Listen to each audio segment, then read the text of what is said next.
La nieve caía sobre Castelruth con la regularidad de un reloj antiguo, como había caído cada diciembre desde tiempos inmemoriales.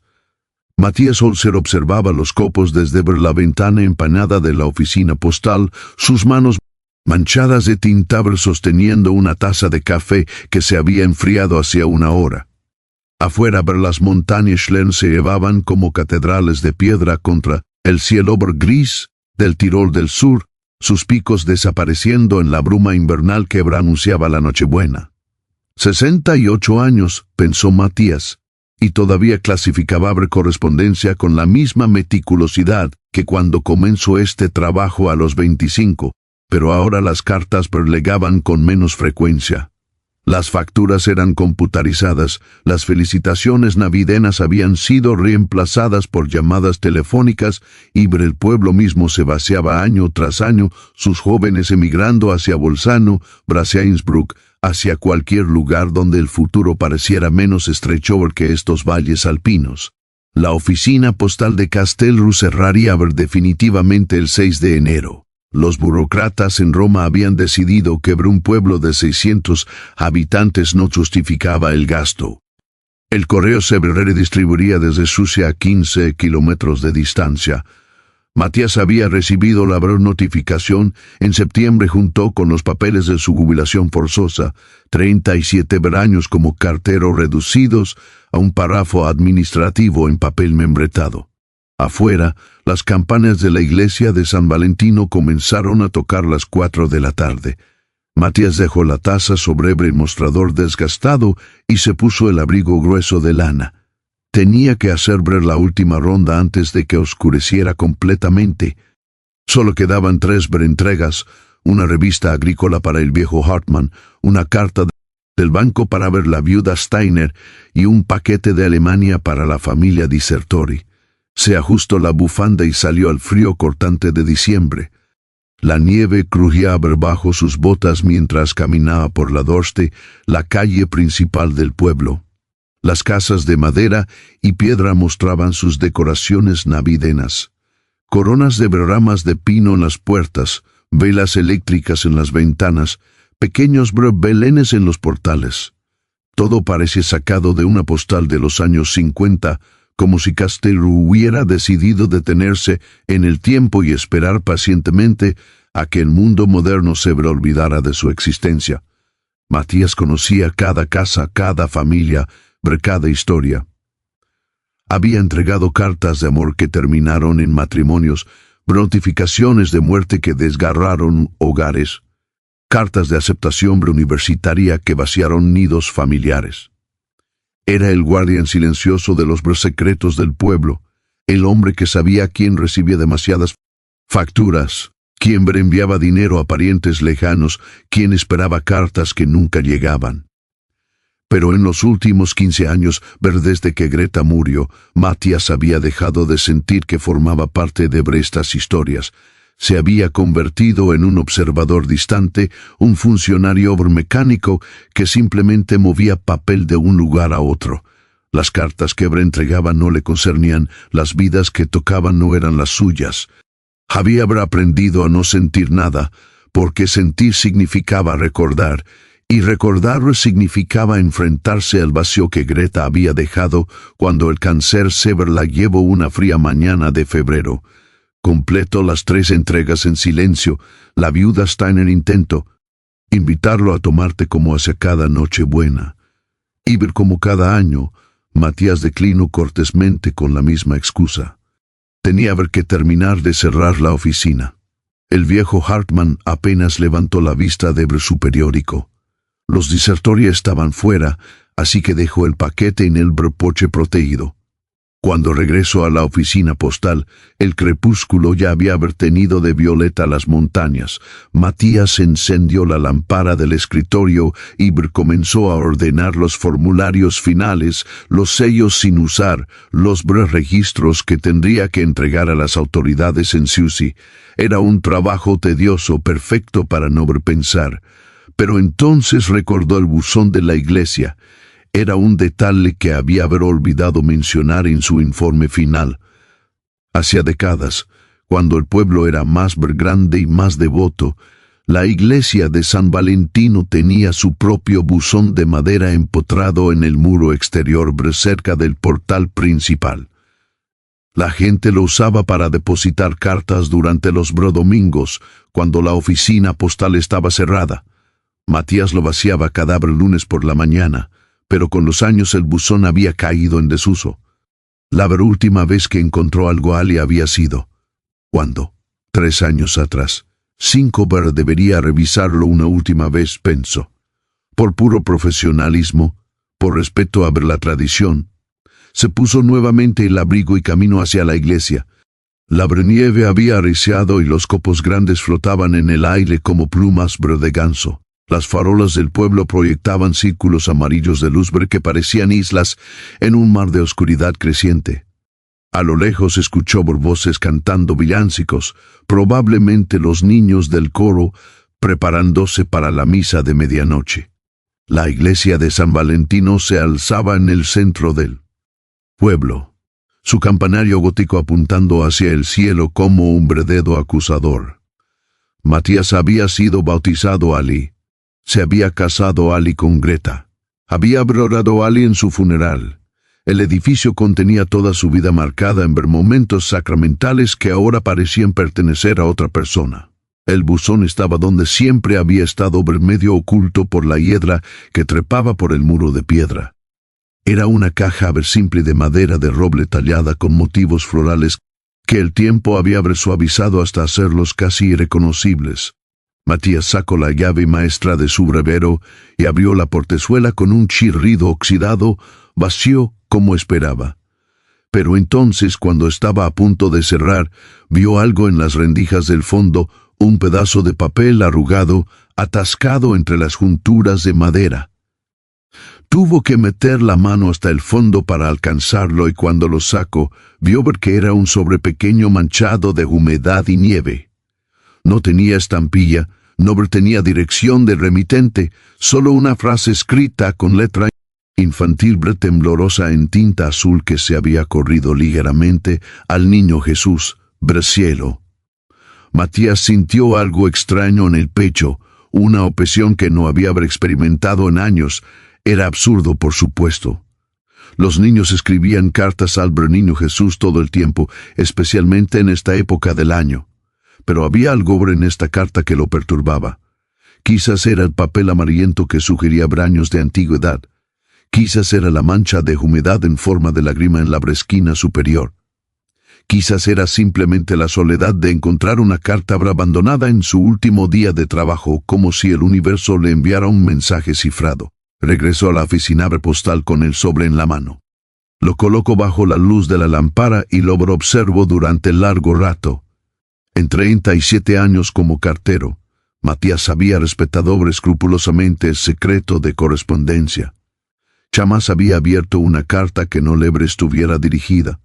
Era un código sagrado, la base misma de su profesión, pero esta carta no tenía destinatario real. Estaba dirigida al niño Jesús, que obviamente no iba a reclamarla. Y mañana, después de que entregara los registros en SUI, ya no sería cartero, ya no estaría obligado por el código. Además, había algo en esa caligrafía infantil que le resultaba inquietantemente familiar. Con manos que temblaban ligeramente, Matías rompió el sobre con cuidado. El papel dentro estaba arrugado, como si hubiera sido apretado con fuerza antes de ser colocado en el buzón. Lo desdobló lentamente y comenzó a leer. Querido niño Jesús, sé que normalmente los niños te piden juguetes. Mi amigo Peter te pidió una bicicleta el año pasado y mi prima María quiere una muñeca que habla. Pero yo no quiero juguetes, solo quiero una cosa y es la más importante del mundo. Quiero que mi papá vuelva de la montaña. Hace 3 días que se fue con el grupo de rescate para buscar a unos alpinistas perdidos en el Schlern. Mamá dice que su trabajo, que es guardabosques y tiene que ayudar a la gente, pero ya pasaron 3 días y no ha vuelto. Esta mañana vino el señor Kranzberg de la estación de policía y habló con mamá en la cocina en voz baja. Yo estaba en las escaleras y los escuché. El señor Kranz dijo que la tormenta es muy fuerte y que tienen que suspender la búsqueda. Mamá, lloro. Yo nunca había visto llorar a mamá. Cuando bajé, ella se secó los ojos rápido y me dijo que papá estaba bien. ¿Queso? Lo estaba, pero yo sé que estaba mintiendo para que no me asuste. En la escuela hermana Agnes nos dijo que tú puedes hacer milagros. Dijo porque cuando naciste en Belén, los ángeles cantaron y una estrella dio a los reyes magos. Dijo que si creemos de verdad, tú puedes hacer cosas imposibles. Yo creo de verdad, creo con todo mi corazón. Por favor, niño Jesús, trae a mi papá a ver casa. No importa si no me trae regalos esta Navidad, no importa si nunca me trae regalos. Solo quiero que vuelva.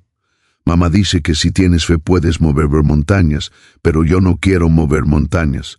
Solo quiero que la montaña deje ir a mi papá. Por favor.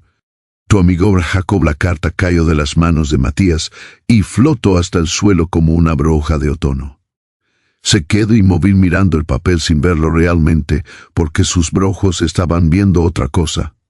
Un niño de 7 años sentado en una mesa de cocinable en 1952 escribiendo exactamente las mismas palabras, con exactamente la misma desesperación. Ese niño era Tomás, su hijo, y ese guardabosques perdido en la montaña era el mismo. La memoria lo golpeó con la fuerza de una avalancha. Per diciembre de 1952. Matías tenía 33 años y trabajaba como guardabosques en el Parque Natural Sillar Catinaxio. Una tormenta de nieve inesperada había atrapado a 3 alpinistas alemanes en las alturas del Schlern, y Matías se había unido al equipo de rescate. Brr conocía esas montañas mejor que nadie. Cada sendero, cada refugio, cada trampabro mortal que la nieve podía esconder. Encontraron a los alpinistas en el segundo día, congelados pero vivos, refugiados en una grieta de roca. Pero durante el descenso, una ráfaga de viento separó a Matías del grupo. La visibilidad era casi nula. Se desorientó. Tomó el sendero equivocado y antes de darse cuenta estaba completamente perdido en la tormenta. Pasó 3 días vagando por la montaña, 3 días que borraron la línea entre la vida y la muerte. El frío era tan intenso que dejó de sentirlo. El hambre se convirtió en una presencia familiar.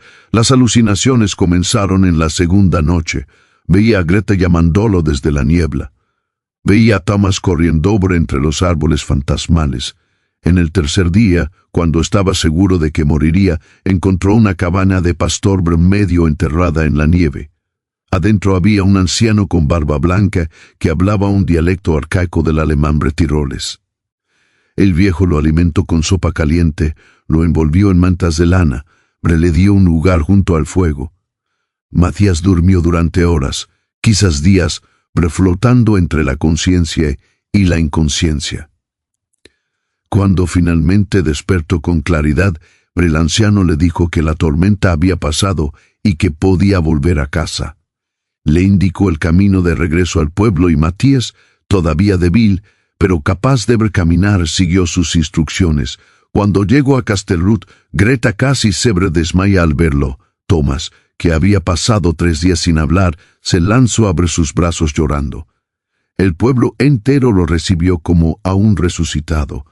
Le preguntaron cómo había sobrevivido y él contó la historia del pastor anciano en la cabaña. Pero cuando los guardabosques fueron a buscar la cabaña para agradecerle al viejo, no la encontraron. Buscaron durante días en el área donde Matías juraba haberla visto, pero no había ninguna estructura, solo nieve, rocas y árboles. Algunos dijeron que había sido una alucinación, un truco de la mente al borde de la muerte.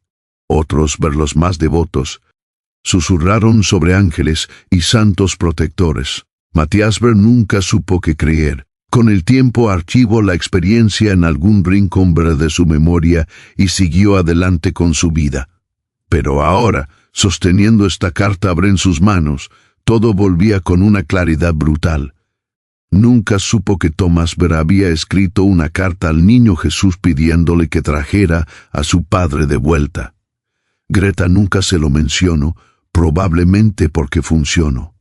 Matías volvió y la vida continuó, y la carta quedó olvidada en algún buzón, sin importancia después del milagro cumplido. Pero, ¿cómo había llegado esta carta hasta aquí 35 años después? El papel estaba amarillento, la tinta desvanecida. No era una carta escrita recientemente, era vieja, muy vieja. Era la misma carta que Thomas escribió en 1952. Imposible. Matías recordaba vagamente ver que Greta le había contado años después que había puesto la carta de Thomas en el buzón de la iglesia la noche antes de que él volviera. Pero las cartas del buzón de la iglesia se recolectaban cada lunes. Él mismo las había recolectado durante décadas. Si esta carta hubiera estado a Ali desde 1952, la habría encontrado en 1952. A menos que hubiera estado atascada en las rendijas todo este tiempo, invisible, olvidada, esperando el momento exacto para ser descubierta. Matías se sentó pesadamente en su silla. Sentía que el suelo se movía bajo sus pies, como si las leyes fundamentales de la realidad se hubieran vuelto negociables. De repente leyó la carta nuevamente palabra por palabra. La caligrafía era idéntica a la de Thomas a los 7 años. Eso estaba seguro. Thomas había tenido una manera muy particular de hacer las jotas con un pequeño rizo en la base, y ahí estaba en cada estela. Carta. Jesús Jacob Trabajo. Pero el nombre era Jacob, no Thomas.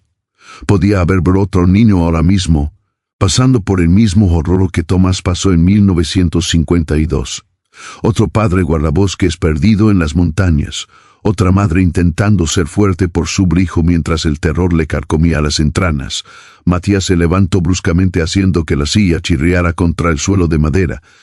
Fue hacia los archivos viejos, donde guardaba los registros de personal del Parque Natural.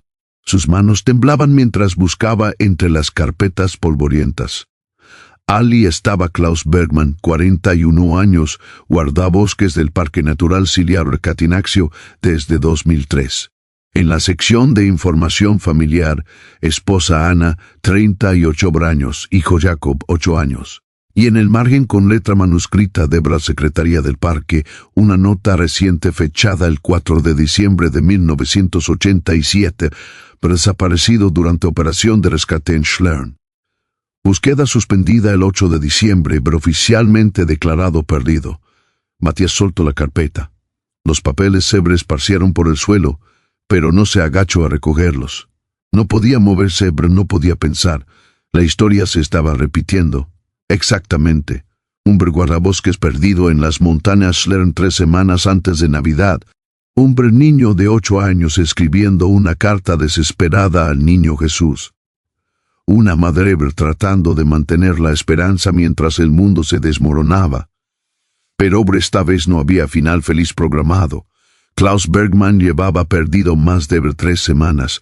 La búsqueda se había suspendido hace más de 2 semanas. En estas montañas, en pleno invierno, nadie sobrevivía tanto tiempo sin refugio, a menos que hubiera una cabaña. Matías cerró los ojos y se apoyó contra el archivador. Su respiración era irregular, su corazón latía demasiado rápido. Esto era una locura. Era un viejo de 68 años a punto de jubilarse, pero él no es un héroe de cuento de hadas. No podía subir a esas montañas a buscar a un hombre que probablemente ya estaba muerto. No podía arriesgar su vida por una coincidencia absurda y una carta que probablemente ni siquiera estaba dirigida realmente al niño Jesús del cielo, sino que era solo la fantasía desesperada de un niño asustado. Pero entonces recordó los ojos de Thomas cuando tenía 8 años. Esos ojos que habían perdido toda la luz durante 3 días, convencidos de que su padre nunca volvería. Recordó cómo esos ojos se iluminaron cuando él apareció en la puerta, cubierto de nieve y medio muerto, pero vivo, vivo, vivo. Que veía a Jacob Bergman cuando se miraba en el espejo cada mañana, veía la misma oscuridad que Thomas había visto. Matías abrió los ojos y miró por la ventana. La nieve seguía cayendo interminablemente cubriendo el pueblo con su manto blanco. Las montañas Schlern eran invisibles entre la oscuridad, pero él sabía que estaban allí esperando. Bert tenía que hacer algo. No podía simplemente cerrar la oficina postal, irse a casa, pasar la Nochebuena viendo televisión mientras un niño esperaba un milagro que nunca llegaría. Pero, ¿qué podía hacer exactamente? No era un alpinista experimentado, no tenía equipo de rescate profesional y, sobre todo, no tenía la menor idea de dónde podría estar Klaus Bergman, si es ver que todavía estaba en algún lado. La única pista era la cabana del pastor, la cabana que no debería existir, la cabana que los equipos de rescate nunca encontraron en 1952. Pero él la había visto. Había estado allí, había sido salvado allí. Si Klaus Bergman había tenido la misma suerte, pero imposible, si la montaña le había ofrecido el mismo refugio milagroso, entonces Matías sabía exactamente dónde buscarlo. Tomó su abrigo del perchero y apagó la lámpara de la oficina. Antes de salir, volvió a meter la carta en su sobre y la guardó en el bolsillo interior de su chaqueta, cerca del corazón. Afuera, las campañas de San Valentino comenzaron a tocar a las 6 de la tarde. La Nochebuena había comenzado oficialmente. Matías caminó por las calles nevadas del pueblo, pasando junto a las casas iluminadas, donde las familias se preparaban para la cena de Navidad, donde los niños escribían sus últimas cartas a los Reyes Magos, donde las velas parpadeaban en los belenes como pequeñas estrellas terrestres. Bert tenía que hablar con la familia Bergman. Tenía que ver a Jacob con sus propios ojos. Tenía que decidir si lo que estaba sintiendo era compasión genuina o simplemente la nostalgia senil de un viejo que confundía el pasado con el presente. La casa de los Bergman estaba en el extremo norte del pueblo, una estructura de 2 pisos con techo inclinado y balcones de madera talada. Matías nunca había estado allí, a pesar de haber entregado su correspondencia durante años. Los carteros rara vez entraban en las casas. Eran como fantasmas, presencias necesarias, pero invisibles, que tocaban las vidas de la gente sin formar parte de ellas. Tocó el timbre y esperó. La puerta se abrió y una mujer joven apareció en el umbral. Tenía el cabello castaño recogido en una cola de caballo desordenada y ojeras profundas bajo los ojos azules. Vestía un suéter grueso y pantalones de estar por casa. Detrás de ella, Matías podía ver un pequeño árbol de Navidad en la sala decorado a medias, como si alguien hubiera comenzado la tarea y luego la hubiera abandonado. «Señora Bergman», preguntó Matías. La mujer asintió desconfiada. «Soy Matías Holzer, el cartero del pueblo. Lamento molestarla en Nochebuena», pero hizo una pausa, sintiendo de repente lo absurdo de su misión. «Necesito hablar con usted sobre su esposo». El rostro de Anna Bergman se endureció, preparándose para más malas noticias. Si viene de parte de las autoridades del parque, ya sé lo que van a decir. Ya me dijeron que suspendieron la búsqueda. Ya me dijeron que tengo que aceptar la realidad. Ya me dijeron todo lo que no quiero escuchar. No vengo de parte de las autoridades, dijo Matías rápidamente. Vengo porque saco la carta del bolsillo, porque encontré esto en el buzón de la iglesia. Ana miró el sobre confundida. Luego su expresión cambió reconociendo la letra. Esa es la escritura de Jacob, susurró. Lo sé, dijo Matías, y creo que necesito hablar con él. Solo unos minutos, insistió Matías, por favor. Ana finalmente asintió y lo condujo escaleras arriba. El pasillo del segundo piso estaba decorado con fotografías familiares. Klaus y Ana en su boda, Jacob de bebé, vacaciones en las Dolomitas, excursiones a la montaña. En cada imagen, Klaus Bergman aparecía como un hombre robusto, de risa fácil, con el mismo tipo de energía vital que Matías recordaba haber tenido a esa edad, cuando la montaña era su hogar y no su enemiga. Ana se detuvo frente a una puerta cerrada al final del pasillo. Tocó suavemente. «Jacob, cariño, hay alguien que quiere verte». «Silencio. Es el señor Holzer, el cartero. Encontró algo que te pertenece. Más silencio». Luego, después de un largo momento, una voz pequeña desde el interior: «¿Puede entrar?». Ana abrió la puerta lentamente. La habitación de Jacob era exactamente como Matías imaginaba que sería el cuarto de un niño de 8 años. Pósters de equipos de fútbol en las paredes, una estantería llena de libros de aventuras, maquetas de aviones colgando del techo. Pero lo que capturó inmediatamente la atención de Matías fueron los dibujos. Había docenas de ellos pegados en todas las superficies disponibles, dibujos hechos con crayones y lápices de colores, algunos cuidadosamente detallados, otros apenas esbozos urgentes. Todos mostraban la misma escena con variaciones: un hombre y un niño en la montaña. En algunos escalaban juntos, en otros el hombre señalaba las cumbres lejanas mientras el niño miraba con admiración. En otros simplemente caminaban de la mano bajo el sol alpino. Jacob estaba sentado en su cama abrazando sus rodillas.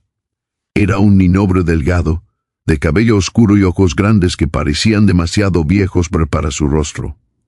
Vestía un pijama de franela con patrones de estrellas. En su brazo había un cuaderno abierto donde había estado escribiendo algo con letra irregular.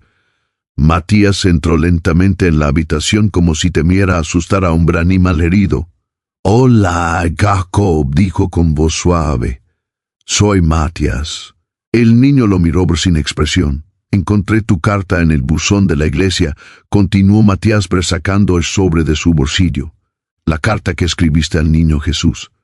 Los ojos de Jacob se abrieron levemente, un destello de algo atravesando su máscara de indiferencia. «Mamá dice que las cartas al niño Jesús son solo para niños pequeños», dijo finalmente con voz monótona, «que los niños grandes ya no creen en esas cosas».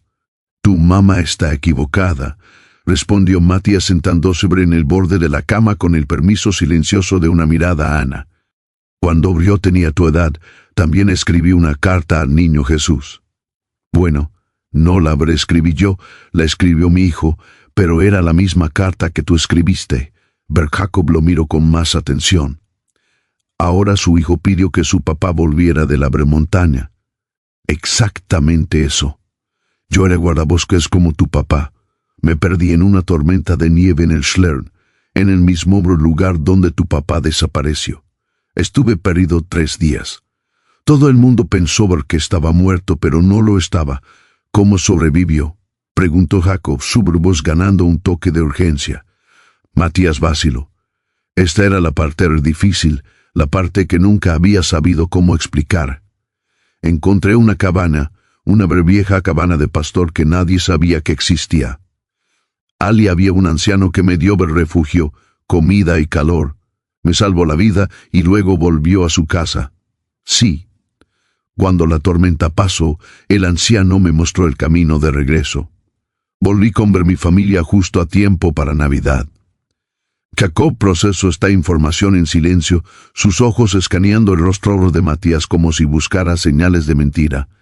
«¿Cree que mi papá encontró esa cabana también?», preguntó finalmente con una mezcla de esperanza y miedo tan intensa que Matías sintió una punzada en el pecho. «No lo sé», admitió Matías, «pero es posible. Si la montaña me salvó a mí hace 35 años, tal vez decidió salvar a tu papá también».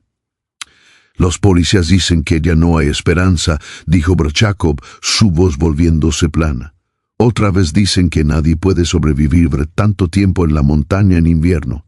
«Los policías no lo saben todo», respondió Matías. «Yo tampoco debería haber sobrevivido según ellos, pero aquí estoy». Jacob lo miró durante un largo momento y Matías vio algo quebrarse detrás de esos ojos demasiado viejos. El muro protector que el niño había reconstruido para no sentir el dolor completo de la pérdida. «¿De verdad creí que podría estar vivo?», susurró Jacob. Y ahora su voz era completamente la de un niño de 8 años, vulnerable y aterrorizada. De verdad, Matías sabía que este era el momento crucial. Podía darle al niño falsas esperanzas que lo destrozarían cuando inevitablemente se demostraran infundadas. O podía ser honesto y admitir que las probabilidades eran casi nulas, preparándolo para aceptar lo que probablemente ya había sucedido. Pero entonces recordó la carta en su bolsillo, recordó la caligrafía idéntica a la de su hijo. Recordó cómo esa carta habría aparecido exactamente en el momento en que Jacob más la necesitaba, como si el tiempo mismo se hubiera doblado para crear una conexión entre dos familias separadas por 35 años de distancia, y recordó la cabaña que no debería existir. Creo, dijo Matías lentamente, eligiendo cada palabra con cuidado, que los milagros son posibles, pero no siempre suceden. Pero cuando suceden generalmente es porque alguien tuvo el coraje de creer en ellos, incluso cuando todo el mundo decía que era imposible. «¿Con mi carta?», preguntó Jacob. «¿Cómo está tu carta?», confirmó Matías. «Sabes, cuando la encontré, pensé que era la carta que mi hijo escribió hace 35 años. La caligrafía era idéntica, las palabras eran casi las mismas. Era como si el tiempo se hubiera repetido». «¿Qué significa eso?», preguntó Jacob confundido. Matías sonrió levemente. «Significa que tal vez las oraciones de los niños son más poderosas de lo que pensamos. Tal vez cuando un niño pide algo con todo su corazón, el universo escucha y tal vez, solo tal vez tu carta al niño Jesús ya fue respondida y tu papá está esperando en algún lugar de la montaña a que alguien vaya a buscarlo». Los ojos de Jacob se llenaron de lágrimas, pero esta vez no eran lágrimas de desesperación, sino de algo parecido a la esperanza. «¿Ir a buscarlo?», preguntó su voz quebrándose. «Ir a esa cabaña».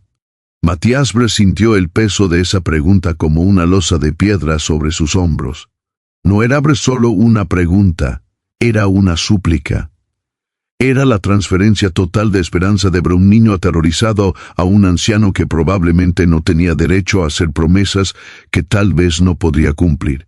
Pero cuando miró esos ojos llenos de lágrimas, cuando vio la misma expresión que su propio hijo había tenido 35 años atrás, supo que no tenía opción. Sí dijo: «Iré a buscarlo». Ana, que había estado observando desde la puerta, dio un paso adelante. «Señor Holzer, no puede estar hablando en serio». «Ustedes», se detuvo buscando palabras diplomáticas. «Viejo», completó Matías con una sonrisa irónica, «sí lo soy, pero también soy el único que sabe dónde está esa cabaña, el único que ha estado allí. Y si hay una posibilidad, por pequeña que sea, de que Klaus Bergman esté vivo en ese lugar, entonces tengo que intentarlo». «Las autoridades ya buscaron en toda la zona», protestó Ana. «Equipos profesionales con equipo moderno. No encontraron nada». «No buscaron en el lugar correcto», respondió Matías, «porque el lugar correcto no aparece en ningún mapa, no está registrado en ningún archivo. Es como si existiera en otra dimensión, visible solo para aquellos que realmente lo necesitan».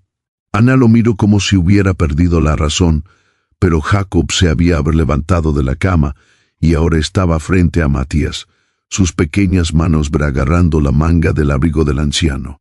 «Por favor», susurró, «por favor, váyalo a casa». Matías colocó su mano arrugada sobre la cabeza del niño. «Haré todo lo que esté en mi poder», prometió. Salió de la casa de los Bergman con una misión que desafiaba toda lógica.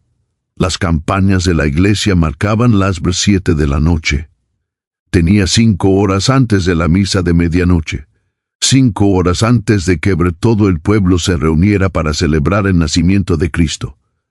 Mientras él, hombre viejo cartero jubilado, escalaba la montaña en busca de un hombre que probablemente estaba muerto, pero no podía hacerlo solo. Necesitaba ayuda. Necesitaba personas que conocieran las montañas, que tuvieran equipo, que estuvieran dispuestas a arriesgar sus vidas en una misión que las autoridades ya habían declarado inútil. Camino por las calles nevadas hasta la Gasthuisbergstern, el único restaurante del pueblo que permanecía abierto en Nochebuena. Adentro encontró exactamente a las personas que buscaba. Un grupo de ancianos bebiendo vino caliente especiado y compartiendo historias de navidades pasadas. Estaba Franz Vermitterer, 72 años, ex guía de montaña que había escalado casi todos los picos de los Alpes orientales. Joseph Pichler, 69 años, que había sido parte del equipo de rescate El Pino durante 40 años antes de retirarse. Heinrich Walcher, 75 años, el más viejo del grupo, que conocía las montañas Schlern mejor que el interior de su propia casa, porque había nacido y crecido en una granja de alta montaña. Matías se acercó a su mesa y les contó toda la historia, la carta, Jacob, Klaus Bergman, la cabaña misteriosa. Esperaba escepticismo, burlas, rechazo. En cambio, los tres hombres lo escucharon en silencio, asintiendo ocasionalmente, intercambiando miradas significativas. Cuando Matías terminó, Franz fue el primero en hablar.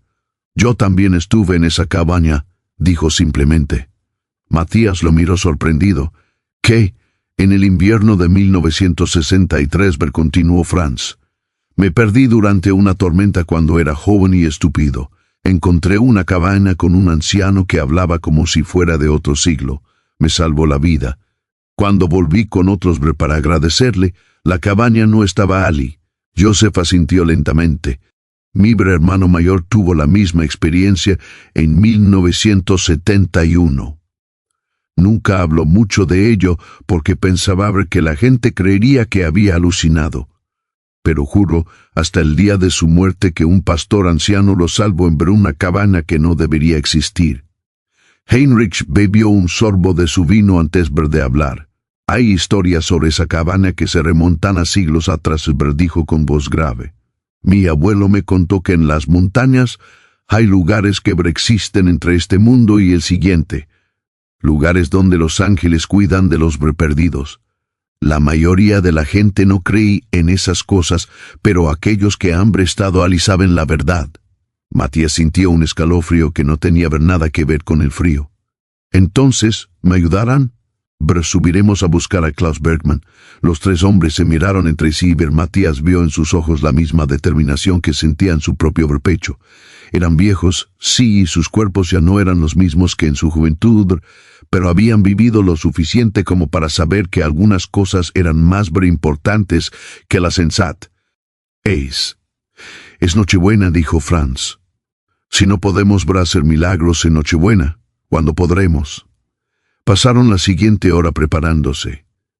Franz tenía todavía su equipo de montañismo en el sótano de su casa. Cuerdas, piolets, crampones internas. Joseph consiguió un botiquín médico de primeros auxilios de la clínica donde su hija trabajaba como enfermera. Heinrich, que todavía tenía contactos en la cooperativa agrícola, obtuvo mantas térmicas y provisiones de emergencia. Matías regresó brevemente a su casa, una pequeña vivienda de 2 habitaciones que había compartido con Greta durante 40 años y que ahora habitaba solo. Subió al ático y buscó entre las cajas viejas hasta encontrar lo que necesitaba. Su antiguo equipo de guardabosques, guardado desde que dejó ese trabajo hace 15 años para convertirse en cartero. La ropa todavía le quedaba, aunque más agostada de lo que recordaba. Las botas de montaña estaban rígidas por el desuso, pero seguían siendo sólidas. Y Brali, en el fondo de la caja, encontró su vieja brújula, la misma que había usado en 1952. La misma que lo había guiado a través de la tormenta hacia la salvación. La sostuvo en su mano sintiendo el peso familiar del metal. La agulla magnética giraba lentamente buscando el norte. Matías la observó recordando cómo se había sentido perdido en la montaña, ver cómo el miedo había sido tan intenso que apenas podía pensar. Recordó la desesperación, la certeza de que moriría solo en la nieve, la imagen de Greta y Thomas llorando su ausencia y recordó la cabaña apareciendo de la nada como un faro de esperanza en medio de la tormenta. Si esa cabaña realmente existía en algún plano entre mundos, si realmente era un lugar donde los ángeles cuidaban de los perdidos, entonces Klaus Bergman podría estar allí ahora, esperando vivo, con frío y hambre, probablemente débil y herido, pero vivo. Matías cerró la mano sobre la brújula y la guardó en su bolsillo. Se reunieron en la plaza del pueblo a las 9 de la noche. Los 4 ancianos, equipados como si fueran a una expedición ártica, se miraron unos a ver otros bajo la luz de las farolas. Debían parecer ridículos, pensó Matías, 4 viejos con un total de 284 años de edad preparándose para escalar una montaña en plena Nochebuena mientras el resto del pueblo se preparaba para la misa. Pero no se sentían ridículos, se sentían como guerreros en vísperas de batalla, como caballeros respondiendo a una llamada sagrada. Comenzaron el ascenso poco después de las 9:30.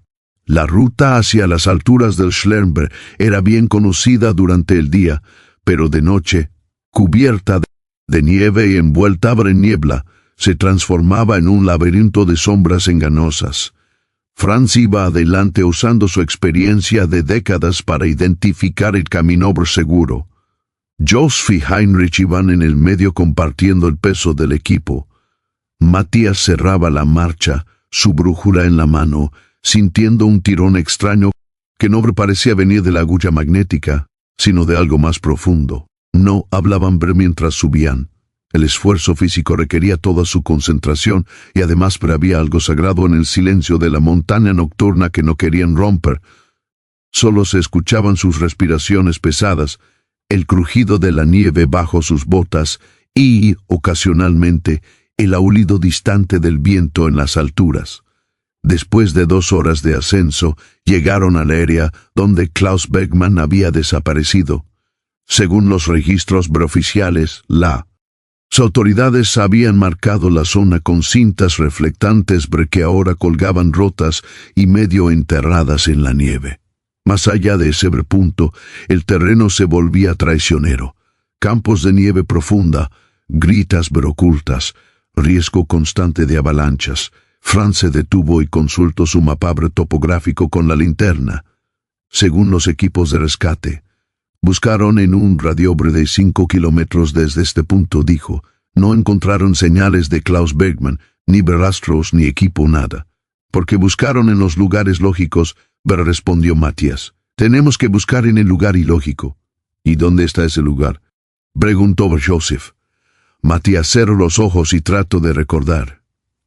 Habían pasado 35 años desde aquella tormenta, 35 años desde que vago perdido por estas montañas.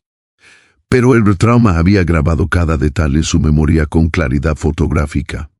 Había abrido hacia el este, estaba seguro, lejos de las rutas principales, adentrándose en un valle lateral que los mapas mostraban como inaccesible. Ali, entre afloramientos rocosos que parecían dientes de piedra emergiendo de la nieve, había encontrado la cabaña. Por Ali, dijo finalmente, señalando hacia una dirección que Heinrich inmediatamente identificó como problemática. Eso es el Valle de Valentín, dijo el anciano Bernadieva Ali. El terreno es demasiado inestable. Hay cuevas ocultas, gritas profundas. Es un laberinto mortal. Exactamente, respondió Matías. Es el último lugar donde alguien buscaría. Por eso es el primer lugar donde deberíamos mirar. Franz consideró esto un momento, luego asintió. Tiene sentido de una manera retorcida. Si Klaus Bergmann se desorientó durante la tormenta, podría haber terminado Ali por accidente. ¿Y si encontró refugio? Los equipos de rescate nunca lo habrían visto porque ni siquiera buscaron en esa zona. Cambiaron de dirección y comenzaron a avanzar hacia el Valle de Valentín. El descenso inicial era engañoso, parecía fácil, pero cada paso los alejaba más de las rutas conocidas y los adentraba en territorio salvaje. La nieve aquí era más profunda, virgen, sin señales de que ningún ser humano hubiera pisado este lugar en años. Matías sentía que la brújula en su bolsillo vibraba levemente como si una corriente eléctrica la atravesara. Era imposible, por supuesto. Las brújulas no vibraban, pero el tirón era innegable, una atracción magnética que no apuntaba al norte, sino hacia algún lugar más profundo en el valle. Siguieron avanzando durante otra hora.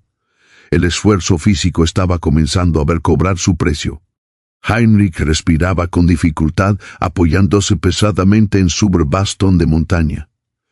Joseph se había torcido ligeramente el tobillo al pisar por una roca oculta bajo la nieve.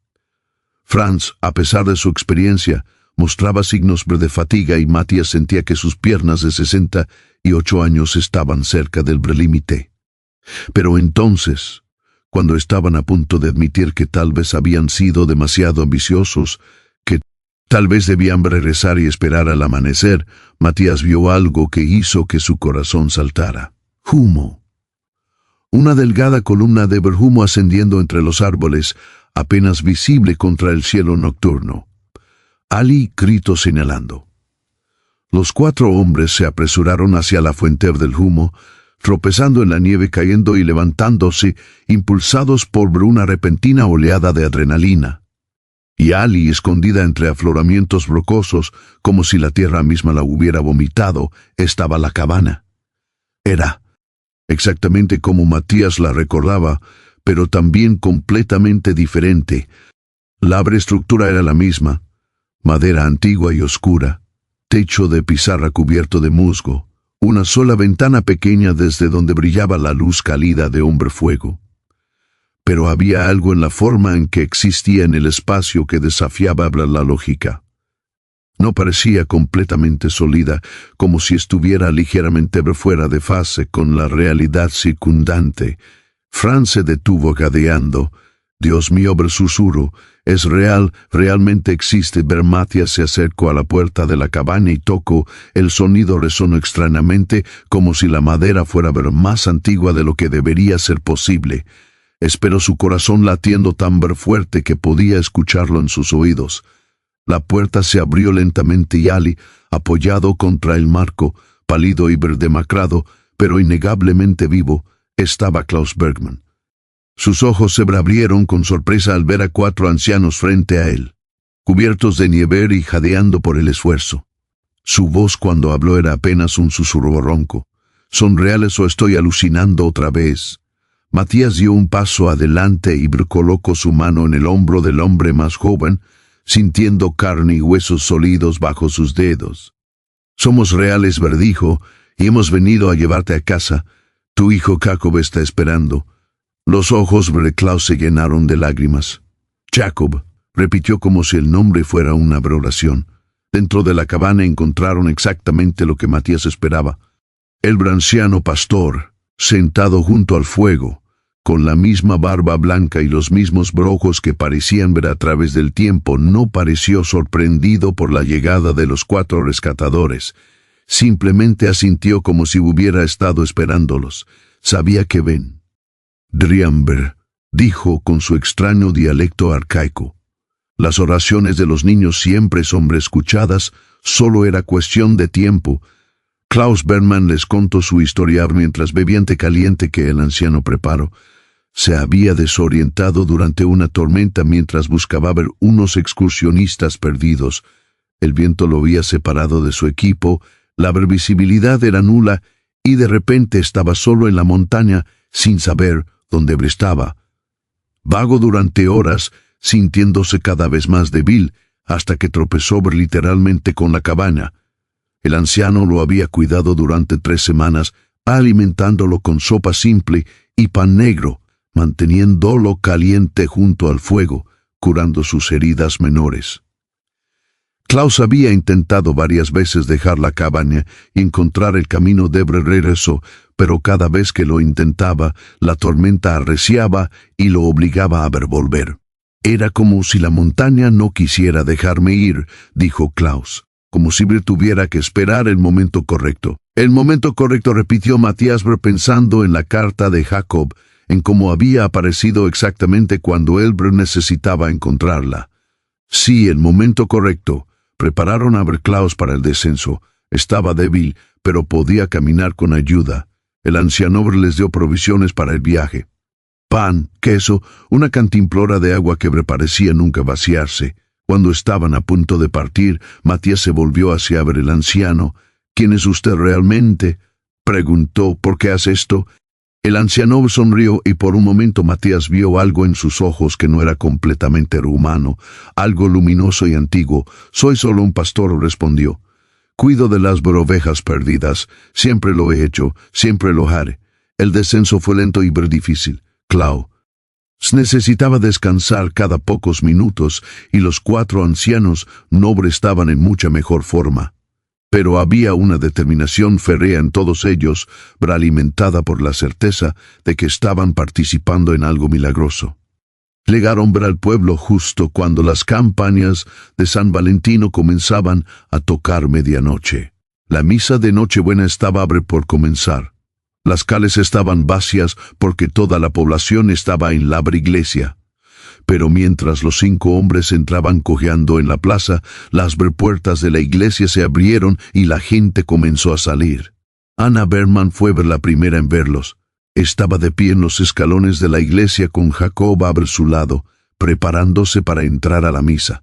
Cuando vio a su esposo cubierto de nieve y apoyándose en los hombros de 2 ancianos, pero vivo, vivo, vivo, lanzó un grito que silenció a toda la multitud. Jacob corrió. Corrió más rápido de lo que probablemente había corrido en su vida, sus pies apenas tocando la nieve, y se lanzó a los brazos de su padre. Klaus lo atrapó tambaleándose y llorando, riendo diciendo su nombre una y otra vez como un mantra sagrado. La multitud los rodeó preguntando, exclamando, algunos llorando de alegría. El padre Benedict, el anciano sacerdote del pueblo, se abrió paso entre la gente y miró a Matías con ojos llenos de asombro.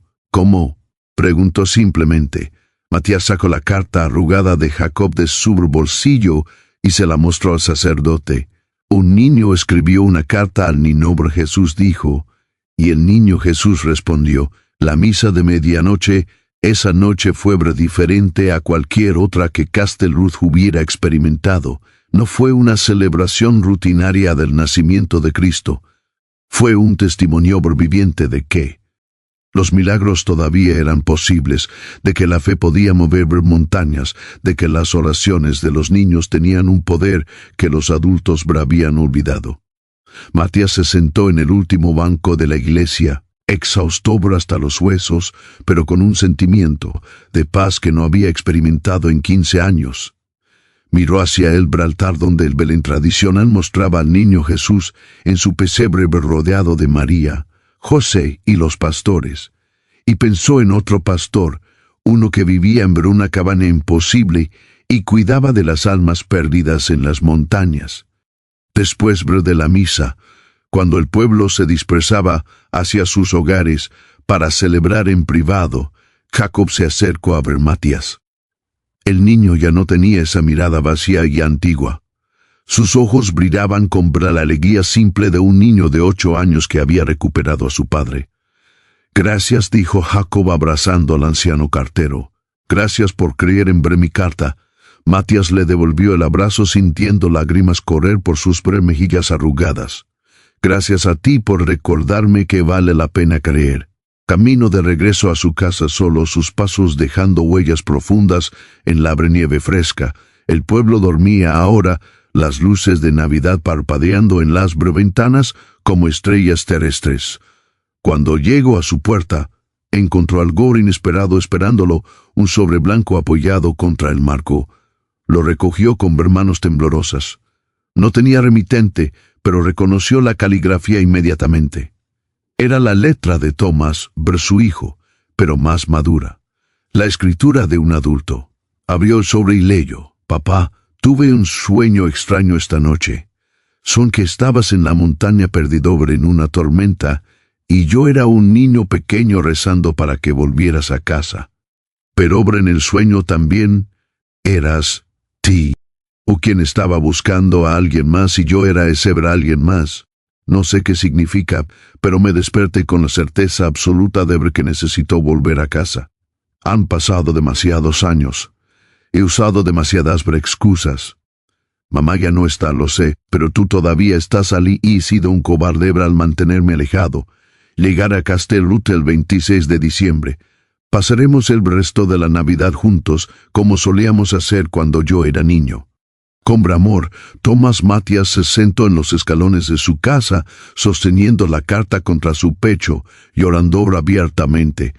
Ahora los milagros venían en pares, parecía. Había salvado a hombre padre para devolverlo a su hijo y en el proceso había recuperado a su propio hijo. Miró hacia el cielo nocturno, donde las estrellas brillaban con una intensidad imposible. La nieve había dejado de caer y el aire estaba inmovible y silencioso. En algún lugar de esas montañas oscuras sabía que la cabaña todavía existía, esperando al próximo alma perdida que necesitara refugio. Entró a su casa y fue directamente a su escritorio. Sacó papel y pluma y por primera vez en su vida, Matías Holzer escribió su propia carta al niño Jesús. Querido niño Jesús, tengo 68 años y he pasado la mayor parte de mi vida entregando las cartas de otras personas sin escribir ninguna propia. Pensé que las oraciones eran para niños, para personas con fe más pura que la mía. Pero esta noche aprendí que nunca somos demasiado viejos para creer en milagros. Aprendí que la fe no se mide en años, sino en la capacidad de abrirse al obra imposible. No tengo nada que pedirte. Ya me has dado más de lo que merecía. Un hijo que regresa, un niño cuya esperanza se salvó, un hombre devuelto a su familia. Solo que quiero darte las gracias. Gracias por recordarme que el amor es más fuerte que la muerte, que la esperanza puede sobrevivir a cualquier tormenta y que mientras haya niños que escriban cartas pidiendo milagros, habrá adultos como yo que tendrán el privilegio de entregarlos. Con gratitud eterna, Matías dobló la carta cuidadosamente y la guardó en un sobre. Mañana o tal vez pasado mañana la brevaría al buzón de la iglesia, no porque esperara una respuesta, sino porque ahora entendía que algunas cartas no necesitaban ser entregadas para cumplir su propósito. El acto mismo de escribirlas era suficiente. Afuera, las campanas de San Valentino tocaron a 1 de la mañana, marcando el final de la Nochebuena y el comienzo del día de Navidad. Matías se quedó dormido en su silla, la carta todavía en su regazo, una sonrisa en sus labios, sonando con montañas cubiertas de nieve y cabañas imposibles, donde los ángeles disfrazados de pastores cuidaban de los perdidos. Y en algún lugar entre el sueño y la vigilia, escuchó una voz que podría haber sido el viento o podría haber sido algo más, susurrando palabras que resonarían en su corazón por el resto de sus días. Las oraciones de los niños nunca se pierden, solo esperan el momento correcto para ser respondidas.